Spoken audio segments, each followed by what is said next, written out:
आप सुनते हो कि आपके अगुओं के द्वारा ऐसी भविष्यवाणी आपके लिए की जाती है जब आप पहली बार मसीह यीशु में आते हो या परमेश्वर को सीरियस लेते हो या परमेश्वर के वचनों पर चलने की चौकसी करते हो और परमेश्वर की भक्ति में गंभीरता से अपने जीवन को बिताते हो, तब आपके लिए वो भविष्यवाणियाँ शुरू हो जाती है जो परमेश्वर ने आपके लिए स्वर्ग से रखी है, जो आपको वो धरती पर देना चाहता है। लेकिन पौलुस क्या कह रहा है?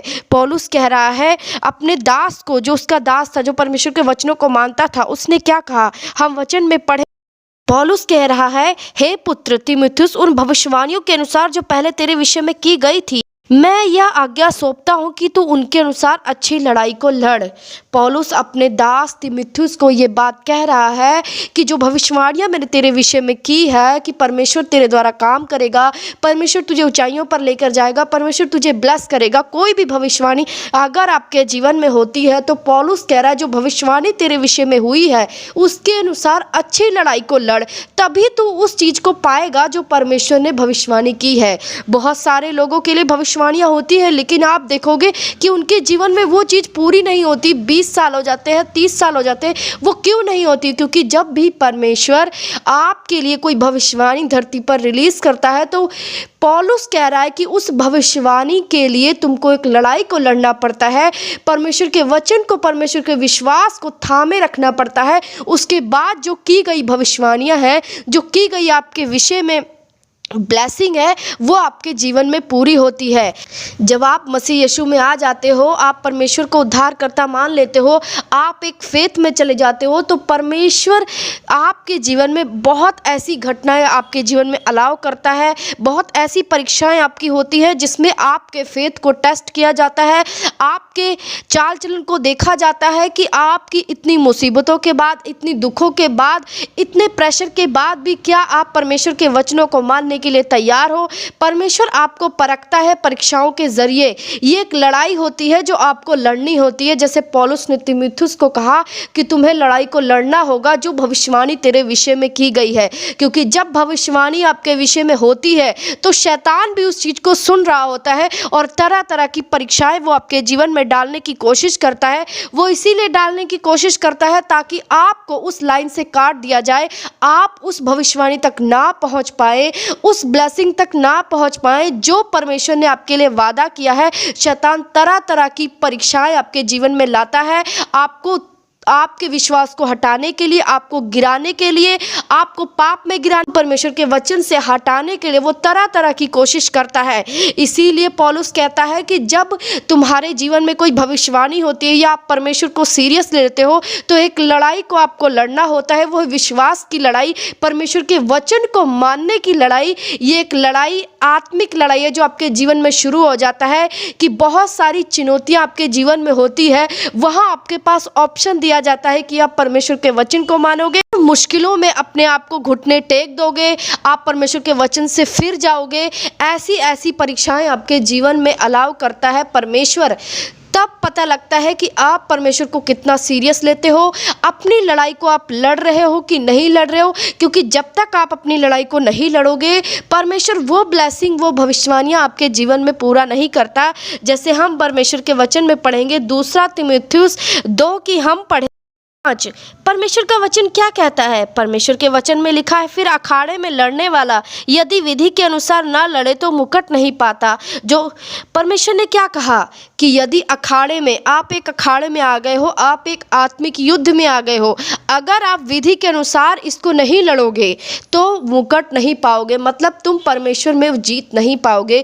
क्योंकि आत्मिक लड़ाई को पूरे फोकस के साथ ही आप जीत सकते हो। जो विधियाँ परमेश्वर ने दी हैं, जो हथियार परमेश्वर ने दिए हैं शैतान के खिलाफ, ये सारी विधियां, इन सब चीज़ों को आप यूज़ करके शैतान पर फतेहमंद हो सकते हो, शैतान को हरा सकते हो। जो हथियार परमेश्वर ने आपके लिए दी है, प्रार्थना, उपवास, वचन, गैर भाषा, पवित्रताई, ये सब वो हथियार हैं जो आप शैतान के खिलाफ यूज़ करोगे और शैतान आपके जीवन से जाएगा। क्योंकि आप अगर विधि को नहीं यूज़ करोगे, जो परमेश्वर ने नियम बनाए हैं, तो आप मुकुट को नहीं पाते हो।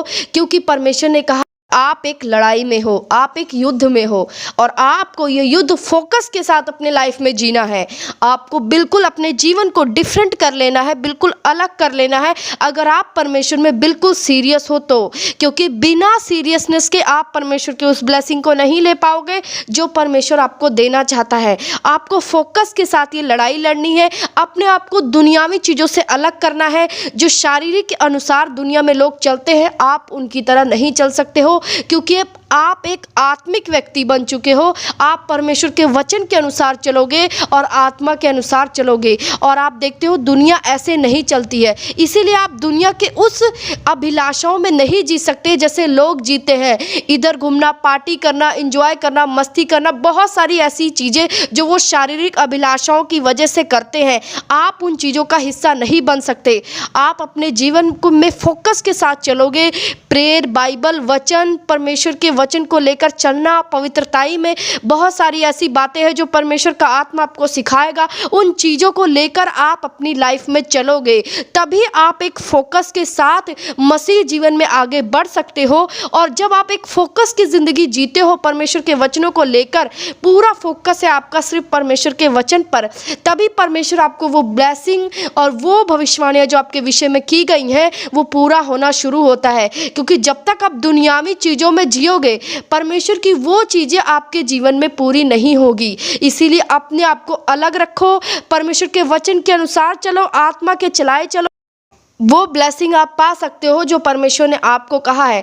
आपको दुनिया की चीज़ों में नहीं जीना है, आपको अपने आप को मारना है कि आप शारीरिक अभिलाषाओं में ना जियो, क्योंकि ये सब परमेश्वर के वचन के खिलाफ है। जैसे पौलुस ने कहा है कि आपने एक लड़ाई को लड़ना है। वो लड़ाई क्या है? वो लड़ाई यही है कि आपकी शरीर और आत्मा के विरुद्ध लड़ाई होगी और आपको आत्मा के चलाए ही चलना है। शारीरिक अभिलाषाओं को नहीं आपने अपने जीवन में हावी होने देना है। और वो तभी हो पाएगा जब आप प्रार्थना, बाइबल और उपवास में रहोगे, तभी शारीरिक अभिलाषाएं आपके ऊपर हावी नहीं हो पाएंगी, आपके ऊपर काम नहीं कर पाएंगी। अगर आपका जीवन प्रार्थना में नहीं है, उपवास में नहीं है, परमेश्वर के वचन को आप नहीं पढ़ते हो, तो आप शारीरिक अभिलाषाओं को नहीं हरा सकते, वो आपके ऊपर हावी हो जाएगी। इसीलिए आप जब प्रेयर करते हो, उपवास करते हो, तो जो शारीरिक अभिलाषाएं, जो शैतान के काम है, वो आपके जीवन से टूटना शुरू हो जाता है और उसका जोर आपके जीवन में चल नहीं पाता, क्योंकि उस वक्त आत्मा की पावर ज़्यादा होती है और शरीर उसके सामने घुटने टेक देता है। और इसीलिए आपको प्रार्थना में रहना है, उपवास में रहना है, अपने जीवन को अलग रखना है। आप दुनियावी की तरह नहीं जी सकते। आप अपने आप को प्रेयर, बाइबल, पवित्रताई में रहे। आप ज़्यादा हंसी मजाक ठट्ठा में, गलत लोगों के संगति में आप बिल्कुल नहीं रह सकते। इसीलिए जब आप अपने जीवन को बिल्कुल अलग कर लेते हो, तो परमेश्वर का आत्मा आपको अद्भुत रीति से बढ़ाता है और आपके ऊपर अपने गहरे भेदों को जाहिर करता है, जो आप ही समझ सकते हो कि परमेश्वर आपको अद्भुत रीति से कहाँ तक बढ़ाता है।